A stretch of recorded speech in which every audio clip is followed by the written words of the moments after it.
And we are back, everyone. Sorry for the long delay in between videos. Essentially, what happened is right after I uploaded my last video, I happened to get really sick with the flu. So I've just been laid up in bed the whole time. Today's pretty much the first day where I actually felt well enough to start recording videos again, which is what we're doing. So pretty much, if you don't remember what happened last time or in the last video, because it has been about 5 days now, we pretty much lost all our cups and I got really angry. And there was nothing left to play for, so it just simmed pretty much almost the rest of the season, except for the final two games. So I just say let's get into those two matches to see how well, or in some instances, how bad we did over the course of this season. Let's go!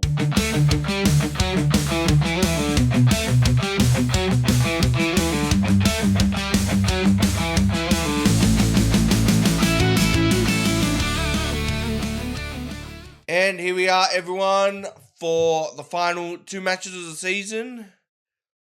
Ironically, I honestly, when I was loading up the game, because it's been 5 days, I kind of forgot how well I did.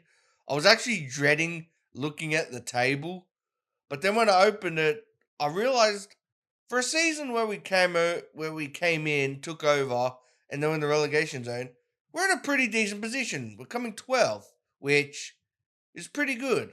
Now, before I get into the fixtures and tell you what I remember from the matches, honestly, I don't remember much. But the one thing I do remember is we actually already made a transfer for next season, because this guy came up with my transfer budget. And the one thing about him is he was really cheap. And even though I hadn't been offered the transfer budget for next season yet, I was still running on this season's transfer budget. I actually had enough to sign him. And so, please welcome for next season. I don't know why that guy. What? Oh, okay, so that guy's about to go out. Yeah, so welcome next season, Arsen Zakarian. Now, honestly, about a few football managers ago, this guy was an absolute superstar. And I thought he was going places. And in real life, I honestly feel bad for this guy, because this guy was an up-and-coming Dynamo Moscow player who was actually in the Armenian national team. He then made the switch to the Russian side in, I think, 2022, or right before 2022. And he was looking to pretty much make a big impact at the World Cup, so he could hopefully get a big money transfer deal or transfer offer to move to a big club.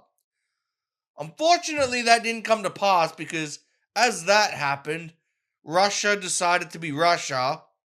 And, the whole thing with Russia and Ukraine happened, which pretty much kicked Russia out of the World Cup. And so he ended up moving to Real San Sebastian, which is pretty much Real Sociedad, for 10 million, which is not a club you would normally go to as an up-and-coming youngster / wonder kid.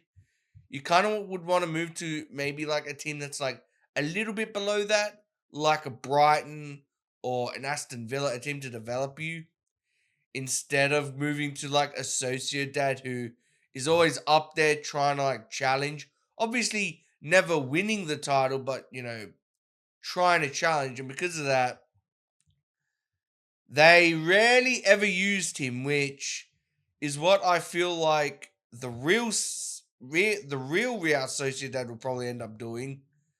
Probably barely using him, and then like sending him out to like a Turkish team or a Swedish team. In this case, it was a Russian team in Krasnodar. And so we ended up signing him for Krasnodar for about 7 million, so I think it's a pretty good deal. It also now allows me to play, if I wanted to, a 4-2-3-1, because now I have the central midfielders to do it. But anyway, now that that's out of the way, I'll just get into the fixtures and then we can get into the match. So with the fixtures, it started with our 4 straight defeats on the bounce with Man City. That was in the last video. After that, we ended up losing 2-0 to Man City. Then we beat Southampton 3-0. Drew with Burnley 2-2. Beat Brighton 1-0. Drew with Newcastle 2-2. We then lost to Leicester 2-0. But then we came back and had massive results against Nottingham Forest and Brentford. I'm going to be honest, I didn't really say much about any of those results because I don't really remember any of them since it happened so long ago. Even though it was 5 days ago, I have short-term memory. So if I'm not playing Football Manager on the regular, I tend to forget these things. But anyway, let's get into the team for Middlesbrough. Yeah, so this is pretty much the team. I'm guessing it's a team you're all used to. Lejeune, Ali, Torres, Sanacero, Konsa, Kamara, Correa, Ramsey, Barnes, Vasquez, and Watkins. I'm intrigued to see what I'm going to do with Ramsey when Zakarian comes in because obviously you can't play them together. I'm thinking I might play like a 4-2-3-1. Because also, you know what I might do? Because Watkins is 34. My main priority in the next transfer window is a striker. If I can't find a good striker for Watkins, I might end up, if I can keep him, maybe putting Musa Diaby as a striker, and then putting like Zakarian in the middle and like Ramsey on the right. Well, Ramsey can't play on the right; he can only play on the left. Can Zakarian play on the right? Zakarian can play on the right. Maybe like Zakarian on the right. Who knows? I have options. But anyway, let's get into the match.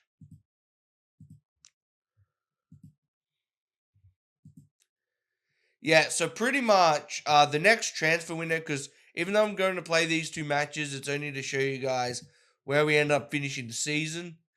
But the next transfer window, I'm already looking ahead. It's pretty much going to be a rebuilding season since we're not in Europe at all, unfortunately. And we still have a lot of old men I want to get rid of. Pau Torres is getting up there. Ollie Watkins is like reaching Vardy levels of old.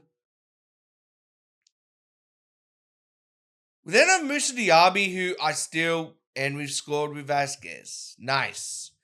So with Musa Diaby, I'm on the fence about because Musa Diaby is now in his 30s, but I don't think because he's only just turned 30, so I don't think he's old enough to get rid of.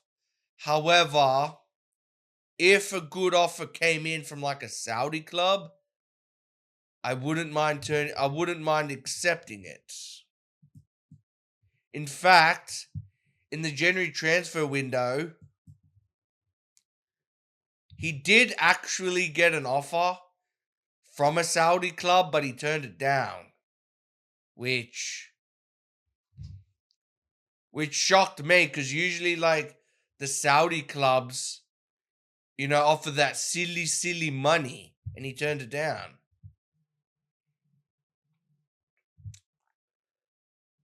And then he ended up getting injured, so I'm not against selling Diaby, but it's not on my to-do list, let's say. I think the players I'm definitely wanting to keep, obviously the players I've just bought in, which I think is Sanacero and Correa. Although I might end up using Correa in like a more familiar position here because he's not really a box-to-box player. I'm just playing him there because I had no other options, really.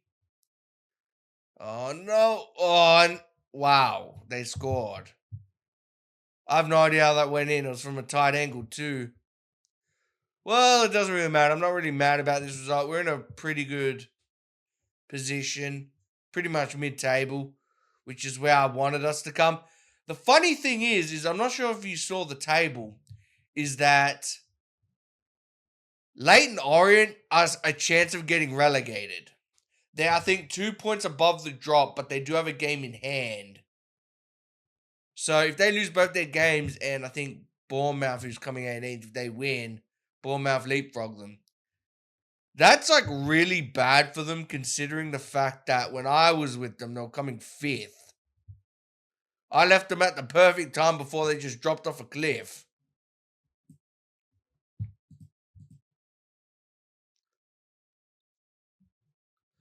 All right, we got a corner with Oliveira. And, he's at the post! But Santasero scores his first goal of the season. Great goal from Santasero. That's the one thing, because, like, even though I have liked Santasero, the one thing that I'm kind of, like, scratching my head about is this guy is massive, 6'3", has really good jumping reach and heading ability, but that was his first actual goal. And I kind of bought him in for the set pieces too.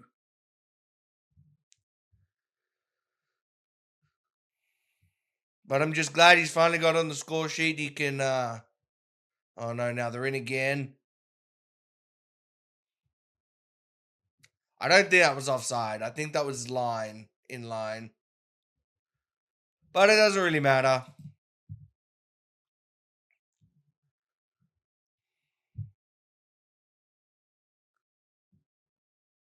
All right, we got the ball, San Siro and the bow. San Siro's passing at the back with bow to Kamara. Oh, what a pass to Carrera. Oh, he should have maybe ran the ball into the box before having a shot.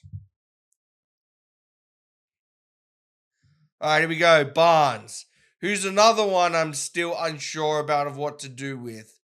Because Barnes is my left winger, but I don't know if I want to, like, maybe put Ramsey on the left wing. It's still up in the air for me at the moment. It depends on who we bring in the next transfer window. And we scored again with Vasquez, who honestly, he seems to be making that right wing position his own. I'll probably take Oliveira again for Salmakers because of the injury. And then let's just finish it off with taking off Ramsey for Cole Palmer.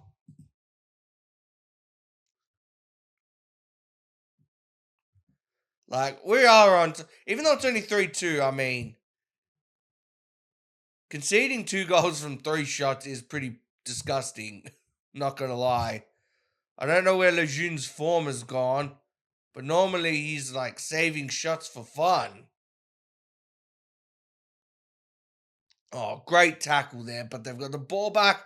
But Salmakers regathers to Lejeune, to San Siro. He's just comfortably bringing it out to Bow. Ugh.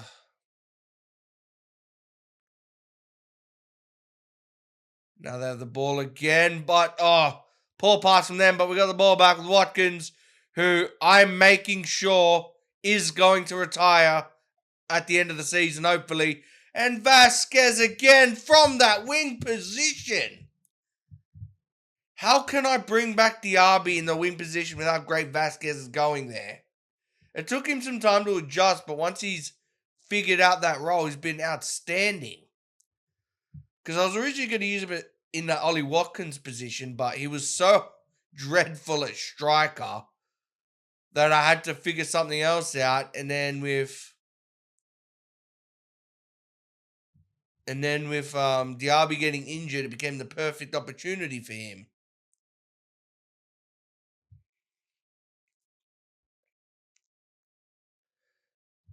Yeah, I'm probably going to keep Vasquez on the right for next season, to be honest. Which now would rule out me putting Zakarian on the right. I have all these options. Maybe I could do with Zakarian what I ended up doing with... Or you know what, I could...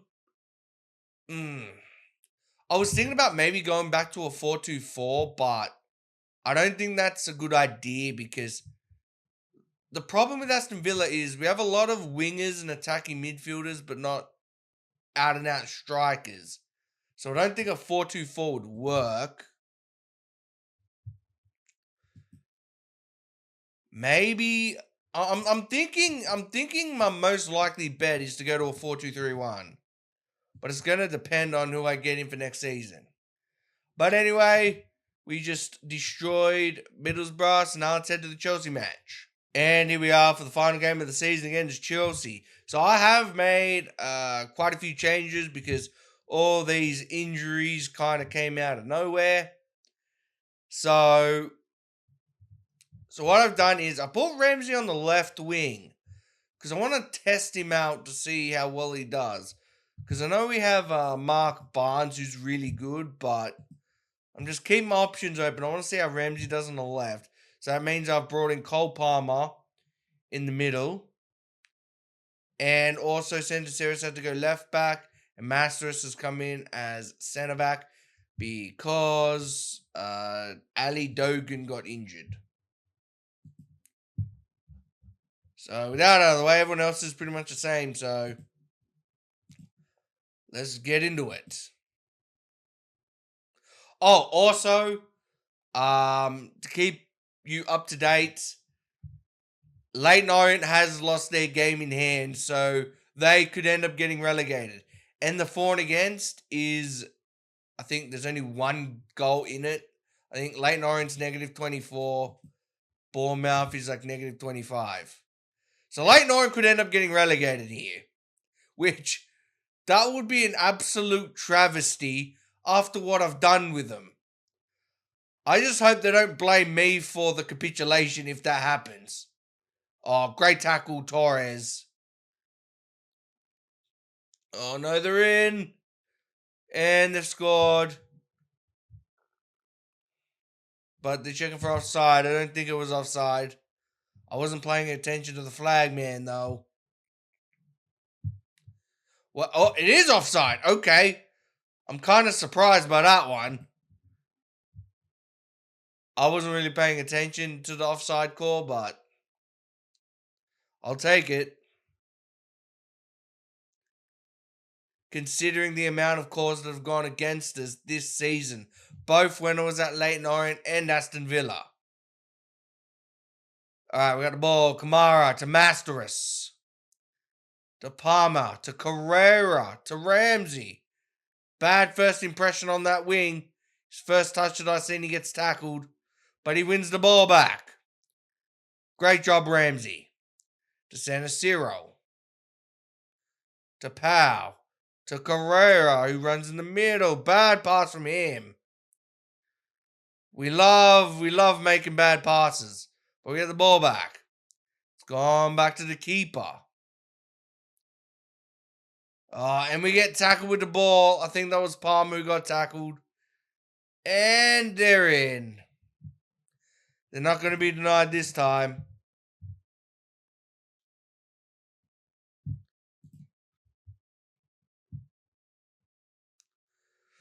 I think from where I had to start with Aston Villa to where we wound up 12th, I think it's a pretty good season for me at Aston Villa. Like, I don't think it was spectacular.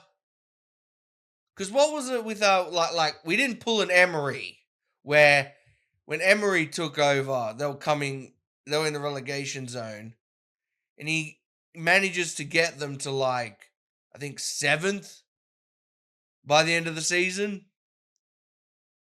Like we didn't do that much of a miracle, but things are looking up, and Leyton Orient is losing. I haven't seen the Bournemouth result yet. Oh my god. If Leyton Orient get relegated, I think if they do by a miracle manage to stay up, I feel like they're probably favourites to go down next season with the massive fall off they've had. Because as I've been simming games, I can only ever recall since I left Leyton Orient them winning one match. I know they've drawn a few games. They won like maybe once. They've lost every other match.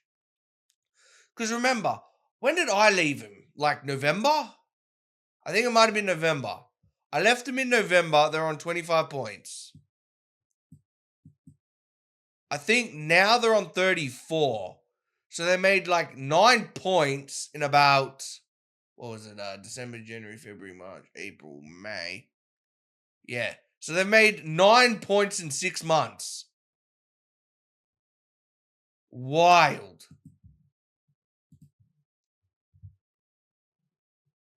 Alright, I'm just gonna bring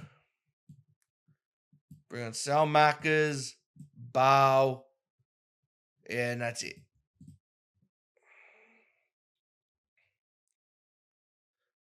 Even a draw might not be enough. Oh, they've got their third goal. Even a draw might not be enough for Leyton Orient because the for and against is so minuscule. There's only one in it that if Bournemouth win, they'll still overtake them because they'll be on the same points, but Bournemouth's for and against would be better. But I haven't really seen Bournemouth. Have they scored? Is it 0-0 in their match? I don't know.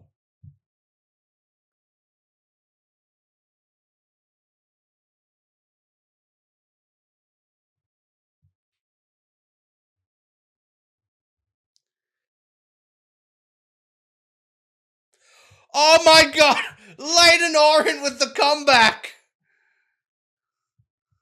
The scenes at Leyton Orient! The scenes!